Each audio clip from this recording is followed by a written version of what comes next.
Côte d'Ivoire, retour de Soro Guillaume, pas pour maintenant. En exil, l'ancien président de l'Assemblée nationale maintient sa stratégie, rester sur une ligne dure et ne rien céder à Alassane Ouattara.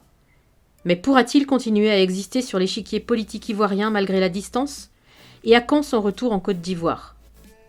Un jour à Bruxelles, un autre à Genève, un troisième à Paris. Ces derniers temps, Guillaume Soro a la bougeotte. Rares sont ceux qui savent vraiment où il se trouve. Seul son premier cercle est capable de le situer, et encore pas tous les jours. Mais où qu'il soit, pas question d'en dire plus. Comme si le fougueux quadragénaire avait repris ses vieilles habitudes clandestines, forgées au temps où il dirigeait la rébellion des forces nouvelles. Il y a encore quelques semaines, Guillaume Soro vivait tranquillement à Paris où il possède une résidence. Il y passait le plus clair de son temps et organisait ses conférences de presse à l'hôtel Bristol, un palace situé à quelques mètres de l'Élysée. Mais au lendemain de l'annonce de la victoire de Ouattara, l'une de ses prises de position change la donne. Dans un discours retransmis en direct sur Internet, il s'adresse aux forces de défense et de sécurité et leur demande d'agir pour faire barrage à Alassane Ouattara.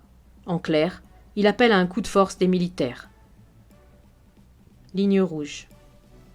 Cette fois, pense-t-on à Abidjan, l'ancien chef de guerre est allé trop loin.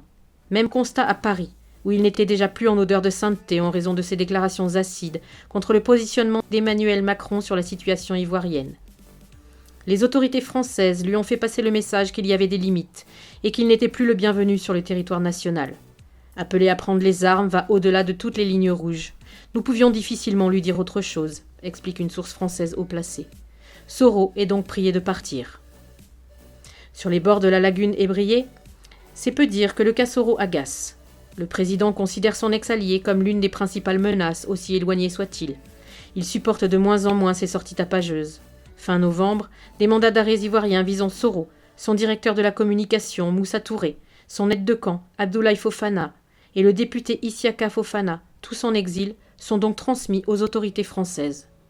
S'il s'est temporairement éloigné de Paris, Soro continue donc d'aller et venir en France sans être inquiété. Ses proches, qui soulignent volontiers qu'Interpol n'exécute pas les mandats d'arrêt internationaux à connotation politique, rappellent aussi que leur patron dispose d'un visa Schengen en bonne et due forme. Personne ne sait sur quoi sont basés ces mandats d'arrêt. Personne ne les a vus. Nous ne savons même pas s'ils existent.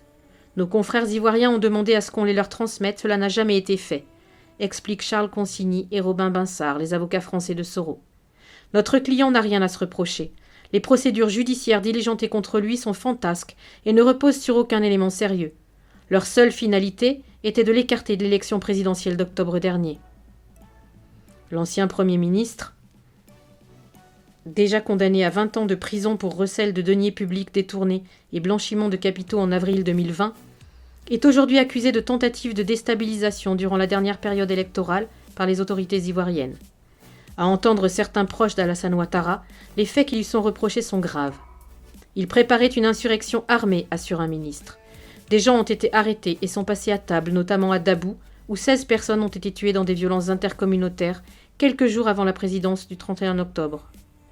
Les membres de cette milice ont dit aux enquêteurs qu'ils avaient été recrutés et armés par des gens liés à Guillaume Soro.